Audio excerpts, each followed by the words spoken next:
Hello everyone, আসসালামু আলাইকুম। আজকে আবার চলে আসলাম নতুন একটি রেসিপি নিয়ে। চিকেন ফ্রাইড রাইস কিভাবে তৈরি করতে হয় সেই রেসিপিটি আজকে তোমাদের দেখাবো। চলো তাহলে ভিডিওটি শুরু করা যাক। ভিডিওটি ভালো লাগলে অবশ্যই লাইক, কমেন্ট আর সাথে করে বেল বাটনটি অন করে রেখো, যাতে করে আমি ভিডিও ছাড়লে তোমাদের কাছে নোটিফিকেশন যেতে পারে। এবারে একটি পাত্রে আমি নিয়ে নিয়েছি কিছু মুরগির মাংস। এবার এর মধ্যে দিয়ে দিয়েছি কিছুটা লবণ, আর দিয়ে দিচ্ছি 1 চামচ হলুদ গুঁড়ো, 1 চামচ শুকনো মরিচের গুঁড়ো, 1/2 চামচ ধনিয়া গুঁড়ো,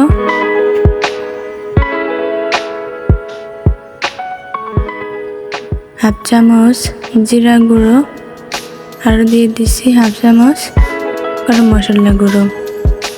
এ পর্যায়ে একটু সয়াবিন তেল দিয়ে নিচ্ছি।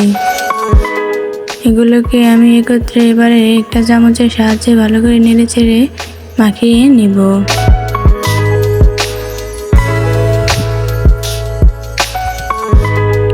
মাখানো হয়ে গেলে এ পর্যায়ে এর মধ্যে আমি কিছুটা আদা রসুন পেস্ট দিয়ে নিচ্ছি। আবারও ভালো করে একটু নাড়াচাড়া করে মাখিয়ে এটাকে আমি নর্মাল ফ্রিজে রেখে দেবো আধা ঘন্টার মতো। এবারে চুলাটা অন করে প্যানে কিছুটা পানি দিয়েছি। পানিটা হালকা ফুটে আসলে এর মধ্যে দিয়ে দিব কিছুটা সয়াবিন তেল। এই সয়াবিন তেল দেওয়ার কারণে আমি এখানে যে চালটা বয়েল করব সেটা একটার গায়ে একটা লেগে থাকবে না বা আঠালো হয়ে যাবে না। এবার এর মধ্যে দিয়ে দিব আমি পোলাওর চাল। চালটাকে হালকা নেড়ে চেড়ে সিদ্ধ করে নিব 5 মিনিটের মতো। এই তো দেখতেই পাচ্ছেন আমার চালটা সিদ্ধ হয়ে গেছে। এটাকে আপনারা চামচের সাহায্যে উঠিয়ে এভাবে দেখে নিতে পারেন। এরকম আপনারা হাফ সিদ্ধ করে নেবেন।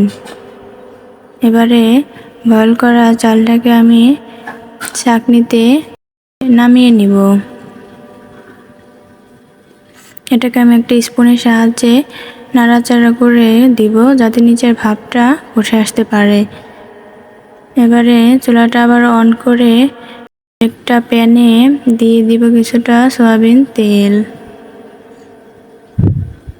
তেল কিছুটা গরম হয়ে আসলে এর মধ্যে আমি দিয়ে দিব ম্যারিনেট করে রাখা মাংসের টুকরাগুলো।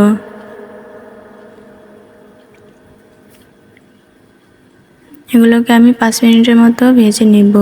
ফিরে এলাম 5 মিনিট পর। এবার এটাকে আমি নেড়ে চেড়ে উল্টা পাল্টা করে দিব। এই তো দেখতেই পাচ্ছেন আমার মাংসগুলো ভাজা হয়ে গেছে। এরপর যে এর মধ্যে আমি কিছু পেঁয়াজ কুচি আর মরিচ কুচি দিয়ে দিব। এগুলোকে এবারে আমি হালকা নেড়ে চেড়ে একটু ভেজে নিব।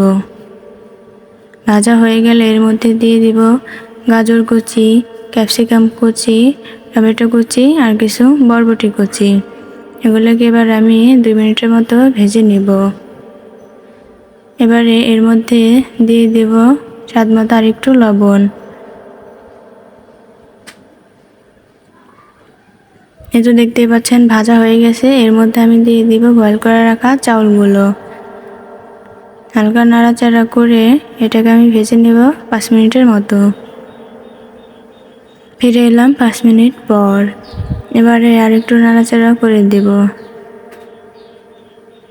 এ পর্যায়ে এর মধ্যে দিয়ে দিব কিছুটা টমেটো সস আর দিয়ে দিব কিছুটা সয়া সস।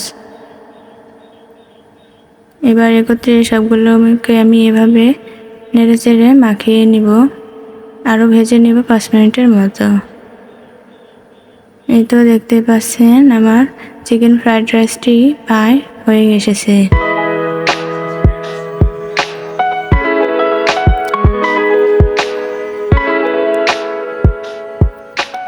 এবার এটাকে আমি নামিয়ে নিব। দেখতেই পাচ্ছেন কত সুন্দর হয়েছে আমার ফ্রাইড রাইসটি। আপনারাও চাইলে এভাবে তৈরি করে খেতে পারবেন। ভালো লাগলে অবশ্যই লাইক, কমেন্ট করবেন। Thanks for watching my video.